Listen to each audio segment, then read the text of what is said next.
Bonjour à tous, alors voilà la première vidéo d'une nouvelle série qui portera sur des exercices de niveau légèrement inférieur que ceux qu'on traite dans les EuroXNS.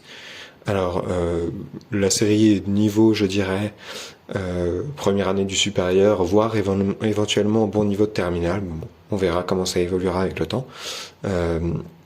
L'idée de cette série, ça va être de traiter des exercices qui sont tombés en colle en classe de MPSI essentiellement, ou de PCSI, mais essentiellement en première année de prépa. Bon, évidemment, je m'autoriserai à traiter d'autres exos si je considère qu'ils peuvent être intéressants, mais globalement, ce sera typiquement des exos de colle. Donc voilà un premier exo qu'on va traiter aujourd'hui, qui nous demande de montrer que l'ensemble des nombres premiers congrès à 3 modulo 4 est infini.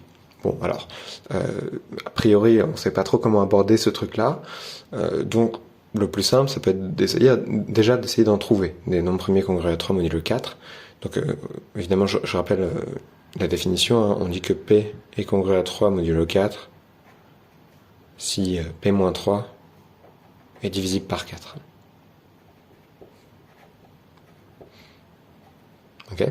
Bon, alors trouvons des nombres premiers congrès à 3 modulo 4. Bon, on va faire une petite liste des nombres premiers, on va essayer d'en trouver qui sont congrès à 3 modulo 4. Je vais essayer de ne pas en rater.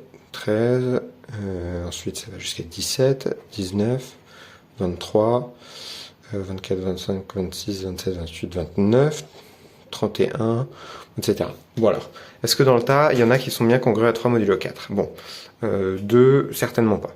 3, oui, bah oui, parce que 3 moins 3, c'est 0. C'est divisible par 4. Ok, 5, c'est non, 7, c'est oui. 11, si on retire 3, ça fait 8, et donc c'est bien divisible par 4. Encore 1. 13, c'est non. 17, si on retire 3, ça nous fait 14, et c'est pas divisible par 4. 19, en revanche, si on retire 3, ça fait 16, qui est divisible par 4. Ça marche pas.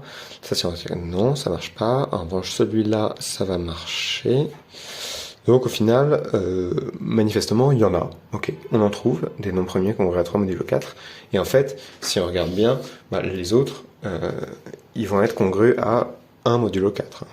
5 c'est congrès à 1 modulo 4, 13 c'est congrès à 1 modulo 4, 17 aussi, 23 et 29.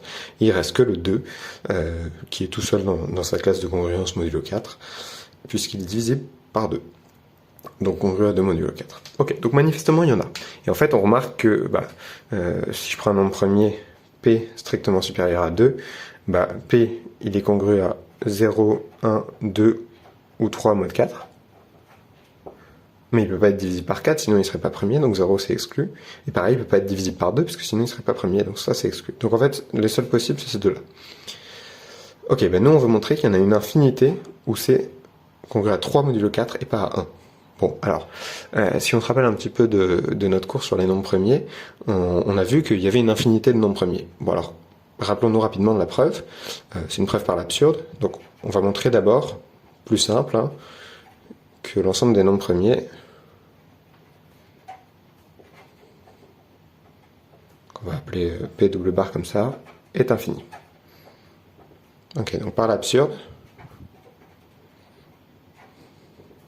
Sinon, donc c'est-à-dire s'il est fini, on note P égale P1 jusqu'à Pn, ok, où les Pi sont des nombres premiers, et on considère le nombre P1, etc. jusqu'à Pn, donc ça c'est le produit, hein, le produit des n premiers nombres premiers, et on ajoute 1.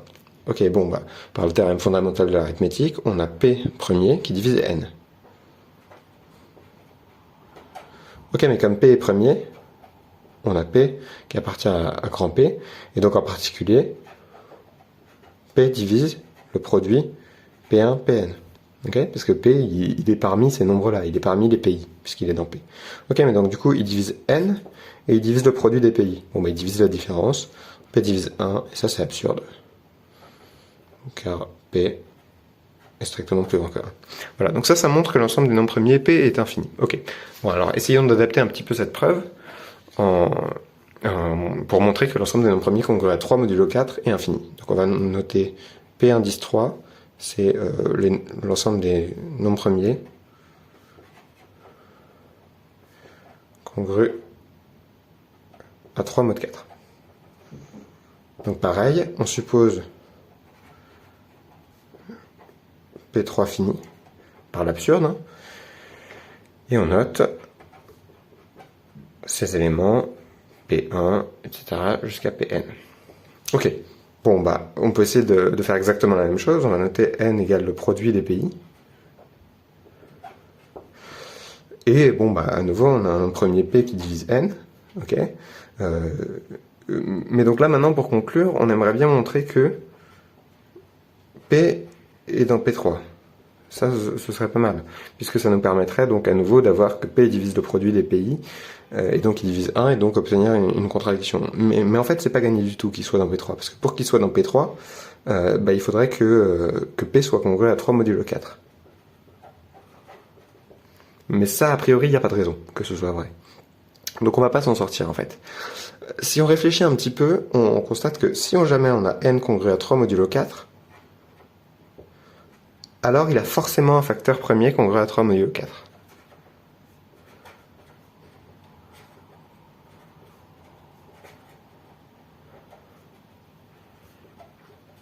Bah oui, parce que sinon, tous ces facteurs premiers sont congrus à 1 modulo 4.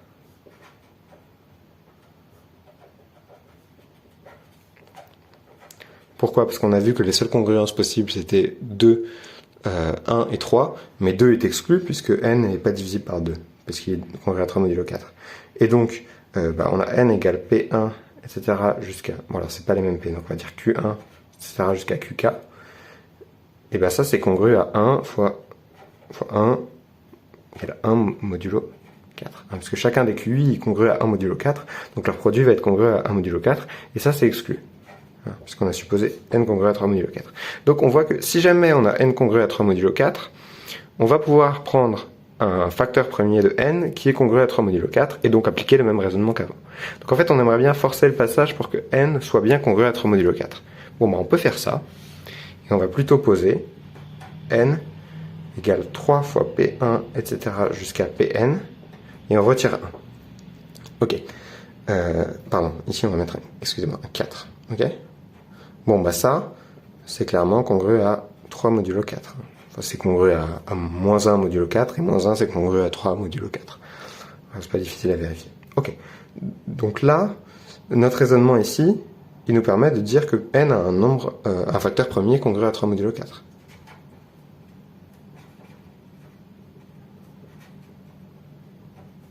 P, on va appeler congru à 3 mod 4.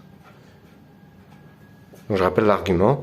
C'est sinon, on peut écrire n égale Q1, QK, où ils sont tous congrus à 1 modulo 4. Et donc n est congru à 1 mod 4, ce qui est faux. Okay. Donc il a bien un facteur premier P congru à 3 modulo 4. Bon, bah maintenant, on va pouvoir utiliser exactement la même astuce que dans la preuve du théorème d'Euclide, donc de l'infinitude des nombres premiers. On a P qui divise n, mais on a aussi P qui appartient à P3, c'est-à-dire l'ensemble des pays. Donc il divise le produit des pays.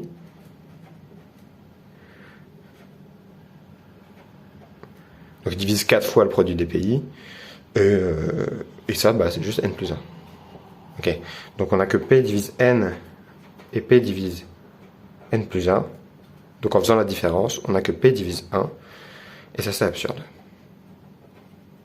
Et donc ça termine l'exercice. Alors, là, en fait, on a traité un cas particulier d'un phénomène très très général. Donc, je vais essayer d'expliquer ça un petit peu. Donc on a pris 3 et 4, okay, deux nombres, et on a montré que cette équation-là, où P est un nombre premier, elle a une infinité de solutions. En fait, on pourrait aussi montrer que P congru à 1 modulo 4 a aussi une infinité de solutions. Okay, on peut trouver une infinité de nombres premiers qui sont congrus à 1 modulo 4. En revanche, si je m'intéresse à ça, ça c'est faux. Enfin, c'est faux. Il n'y a pas une infinité de nombres premiers congrus à 2 modulo 4. Pourquoi? Parce que si je prends un tel nombre premier, ça c'est premier, hein. Si je prends un nombre premier congru à 2 modulo 4, en particulier 2 divise P, et donc P égale 2. Il n'y a pas le choix. Okay, donc, on voit que si jamais ces deux nombres-là n'ont aucun facteur commun, on a des chances d'avoir beaucoup de nombres premiers congrus à 3 modulo 4 en revanche, mais là le problème c'est que 4 c'est 2 fois 2. Okay, en fait, de manière générale, si on prend A et B dans, mettons, n étoiles, et on cherche P congru à A modulo B. Ok.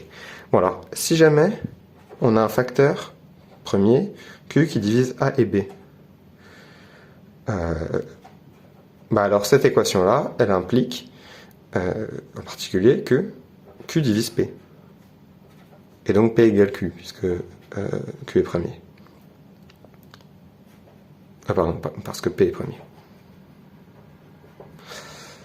Donc on voit que si jamais A et B ont un facteur commun, trouver des nombres premiers congrus à A modulo B, il n'y en aura pas beaucoup, en fait, il y en aura au plus 1. Donc en fait, le seul cas intéressant, c'est si le PGCD de A et B, c'est 1. Et si le PGCD de A et B, c'est 1, ben en fait, il n'y a plus d'obstruction à trouver des nombres premiers congrus à A modulo B. On cherche des nombres premiers congrus à A modulo B. On a vu que si jamais A et B avaient un facteur commun, bah ça c'était une condition trop forte qui forçait P à être tout petit. En fait, il n'y en avait qu'un de possible. Éventuellement 0 en fait. Mais si jamais A et B sont premiers entre eux, on a un très grand théorème qui est dû à Dirichlet,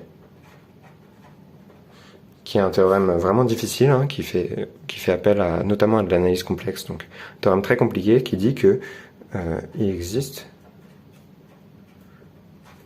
une infinité de nombres premiers P congru à A modulo B. Donc voilà un petit peu pour le contexte qu'il y a derrière cet exercice. Alors nous, on a évidemment traité un cas très particulier. On a traité le cas où A égale 3 et B égale 4. Donc on a bien PGCD de A et B qui est égal à 1 évidemment. Voilà pour aujourd'hui. J'espère que ça vous a plu.